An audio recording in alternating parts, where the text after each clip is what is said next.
ensemble, nous allons voir deux différentes manières de demander à notre chien de nous donner ses pattes.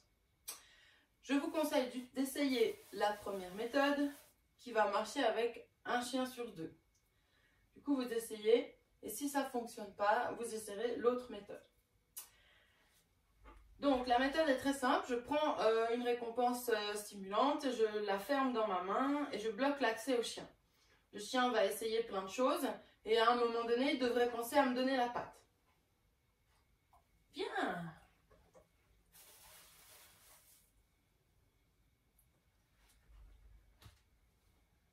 Bien!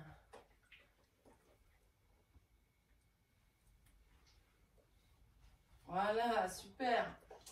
Alors, bon, avec Nina, c'est comme ça que j'ai pu lui apprendre. Donc, du coup, pour elle, c'est facile de vous montrer. Voilà, alors, ça, pour déclencher la patte, c'est vraiment très, très efficace quand le chien, en fait, il essaye des choses pour attraper la nourriture. Certains chiens se résignent tout de suite et donc, il va falloir faire autrement. Donc, je vous remontre. Vous mettez le chien sur quelque chose d'antidérapant.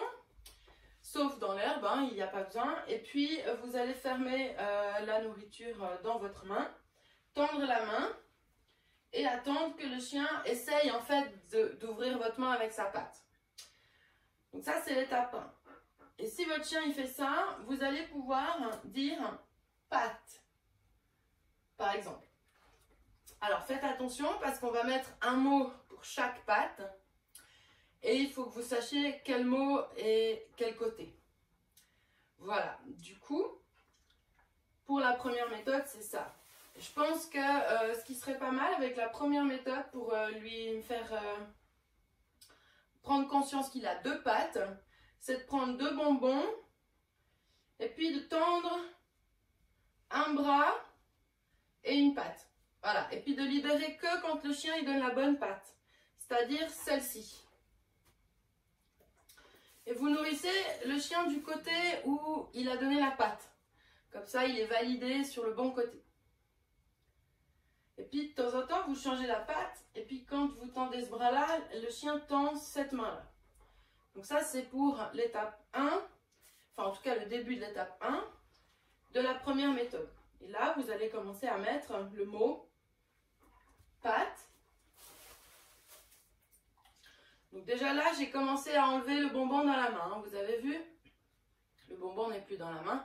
Il vient après, une fois que le chien s'est exécuté. Et lorsque le chien s'exécute, je dis l'ordre.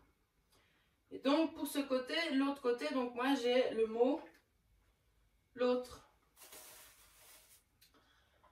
Voilà, donc n'hésitez pas à faire des changements de main pour l'autre. L'autre. Bien.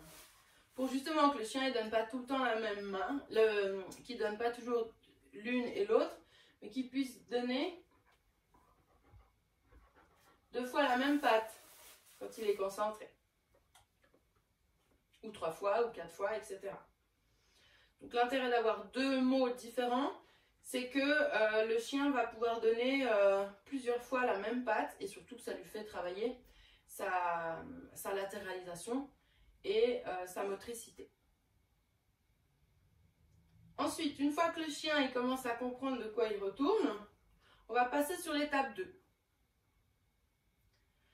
Mais avant ça, je vais d'abord vous montrer l'autre méthode. Donc si votre chien il n'arrive pas, bien, on va assis. Donc vous allez attacher le chien. Alors si possible sur un collier. Et puis, vous allez passer la patte sous la laisse. Parce qu'en fait, c'est gênant pour le chien. Et le chien, qu'est-ce qu'il va faire? Il va faire ce que fait Nina. Il va vouloir enlever sa patte. Voilà. Et donc, quand le chien lève la patte, vous allez dire le mot.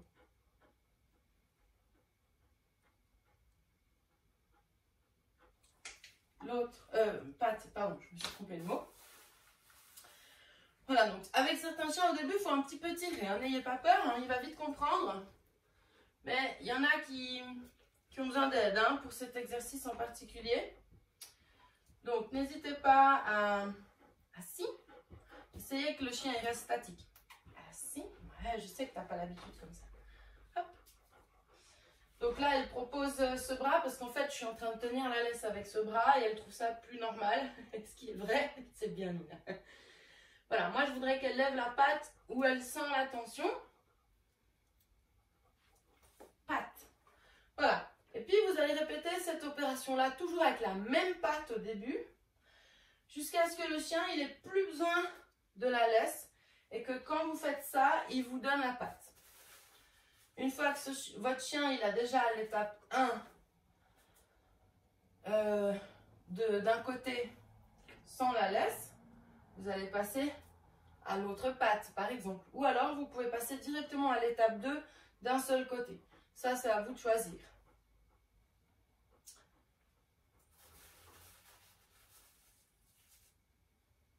Je vais vous montrer quand même avec l'autre patte, histoire que le processus est le même. Donc, je coince un peu assis. Ouais, c'est dur. Assis. Là. Je coince un peu la patte. Voilà. Et là, c'est plus facile parce que je lui présente ce bras-là.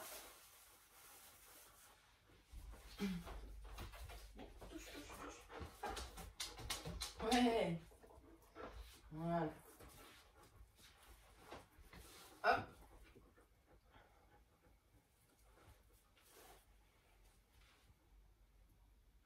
Voilà, bravo.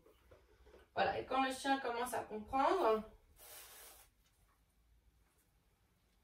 l'autre, on prononce le nom. Voilà, toujours le même fonctionnement pour façonner en fait le chien à nous faire au final ce qu'on souhaite de lui. Voilà, donc petit à petit, votre chien, il va tout à fait faire le lien entre... Bien. Je tends un bras, je lui donne la patte. Elle tend l'autre bras, je lui donne l'autre patte. Ça, il va très vite faire le lien. Ce qui va être plus compliqué pour lui, c'est de mémoriser les mots. Donc, ce que je vous conseille, c'est de dire le mot patte et de tendre la main après. Comme ça, le chien réfléchit un petit peu. Et puis, vous l'aidez quand même à la fin. Et ça vous permet de voir en fait s'il est bientôt prêt pour l'étape 2 ou pas. L'autre. Ouais, alors c'est sur la patte droite, la gauche, pardon, enfin, sa gauche. Je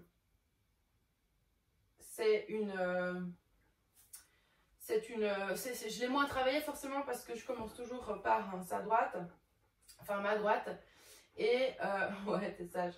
Voilà, je vous ai pas caché que je confonds pas mal ma gauche et ma droite. C'est pour ça que dans certains tours, je prends des raccourcis en mettant des noms différents. Et on le verra pour le pas espagnol, je vous expliquerai ça en détail. Ce sera à vous de voir un petit peu si vous êtes comme moi ou pas. Alors, maintenant que notre chien touche, il a compris cette histoire de tendre les pattes, on va travailler une étape entre la 1 et la 2 qui va être patte, patte. Ouais. Donc là, ça demande vraiment que le chien se concentre. Et c'est ça que par exemple Nina, elle a beaucoup besoin. Patte.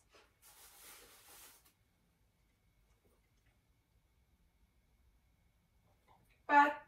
Ouais. Ah, là, elle a donné les deux, donc je ne peux pas l'ouvrir. Patte. Voilà, donc là, elle s'excite. Patte. Oui. Très bien. J'ai rien dit. Patte. Voilà. Donc Nina, elle n'aime pas quand ça reste immobile. Donc elle pourrait faire proposer plein de trucs. Et puis du coup, il faut vraiment que je sois très attentive à payer comme il faut. Et il faut que je travaille très calmement avec elle. Sinon, elle fait n'importe quoi. L'autre. Voilà, ça c'est joli Nina. Très joli. L'autre. Voilà, avec la concentration, c'est bien. L'autre. Ouais.